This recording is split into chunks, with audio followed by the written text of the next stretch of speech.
नमस्कार, सुप्रभात, बहुत स्वागत है आपका। मैं हूं आपके साथ ऋतु ज्ञानवानी। सबसे पहले बात, भोपाल की राजधानी में पानी की किल्लत देखी जा रही है। आज भी लोगों को पानी की किल्लत का सामना करना पड़ेगा। जहांगीराबाद, सुभाष नगर, अशोका गार्डन समेत कई कॉलोनियों में पानी की किल्लत रहेगी। पानी की परेशानी से 8 लाख की आबादी प्रभावित होगी।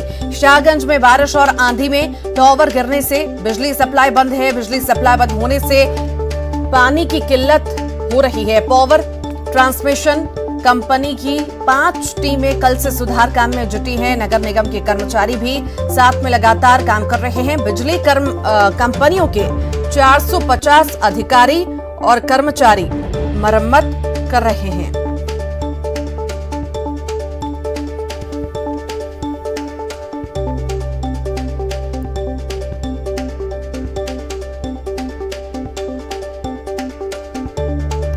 राजधानी में पानी की किल्लत, आज भी लोगों को पानी की किल्लत का सामना करना पड़ेगा।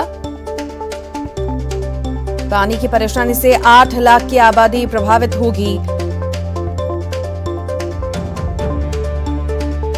और इसी पर अधिक जानकारी के लिए मनोज राठौर हमारे साथ जुड़ गए हैं। मनोज, आज भी पानी की किल्लत से लोगों को जूझना पड़ेगा, बड़ी आबादी परेशान होगी इससे। आखिर टावर का जो काम चल रहा था वो कहां पहुंचा और क्या उम्मीद जताई जा रही है, कब तक बन पाएगा?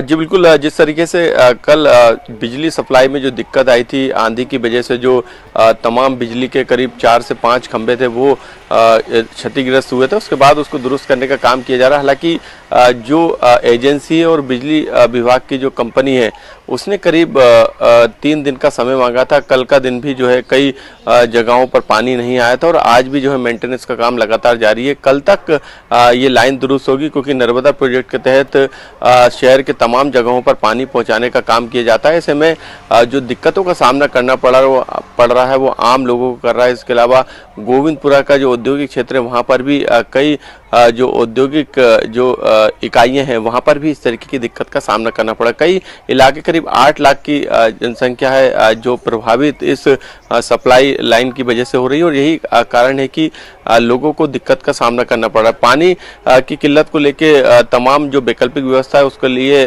नगर निगम टैंकरों की व्यवस्था जरूर कर रहा है, लेकिन वो भी जो है जिस तरीके से पूर्ति होना चाहिए वो पूर्ति नहीं हो पा रही और यही सबसे बड़ा कारण है कि आम आदमी को दिक्कत का सामना आज भी करना पड़ा है। दूसरे दिन भी जल संकट लगातार जारी है। कल तक जो सप्लाई लाइन है उसको दुरुस्त करने का दावा जो है वो प्रशासन के द्वारा किया जा रहा है। कल से पानी की सप्लाई नियमित होगी, क्योंकि यदि हम कल की बात करें तो कल जरूर सप्लाई लाइन को दुरुस्त करने का काम शुरू हुआ था, लेकिन क्योंकि टंकियों में पानी था और यही बात है कि पहले बताया गया था कि पानी कुछ दिन के लिए बंद होगा क्योंकि पाइपलाइन का काम चल रहा था। तब भी बड़ी आबादी परेशान हुई थी और जितने समय में बोला था काम पूरा होगा तब भी नहीं हुआ था। अभी रिसेंटली हुआ था ऐसा और अब फिर से। तो आखिर इस गर्मी में आम जनता कैसे पार पाएगी इससे?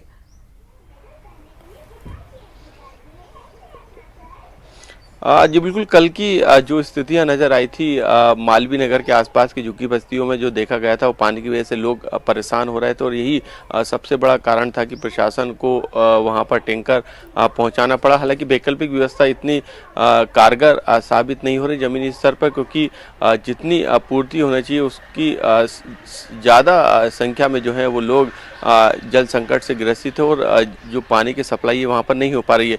लेकिन अब 3 दिन का समय लिया गया है। करीब 40-50 जो नगर निगम के कर्मचारी वो लगे हुए हैं और 200 से ज़्यादा बिजली विभाग के और दूसरी एजेंसी कर्मचारी लगातार उसको दुरुस्त करने का काम कर रहे हैं, क्योंकि नर्मदा प्रोजेक्ट शाहगंज में जो बिजली जो सप्लाई की जा रही है, जो कनेक्शन है वहाँ से उसको दुरुस्त करने का लगातार काम किया जा रहा है। तो संभवतः कल की डेडलाइन दी गई और कल तक इसको दुरुस्त करने का काम को पूरा करने का दावा किया जा रहा है। हालांकि जो नगर निगम है उस पर भरोसा नहीं किया जा सकता, क्योंकि पिछले कुछ दिनों का जो अनुभव है वो काफ़ी कड़ा है, क्योंकि उस दौरान भी ये दावा किया गया था लेकिन लोगों को समस्याओं का सामना करना पड़ा था, पानी की किल्लत का सामना करना पड़ा था। ऐसे में अब जो है फिर वही दिक्कत है, लेकिन क्योंकि जिस तरीके से बिजली विभाग भी उसमें क्योंकि लगातार दुरुस्त करने का काम कर रहा है, जो लाइन क्षतिग्रस्त हुई थी और सप्लाई करने का दावा भी अभी फिलहाल किया जा रहा है।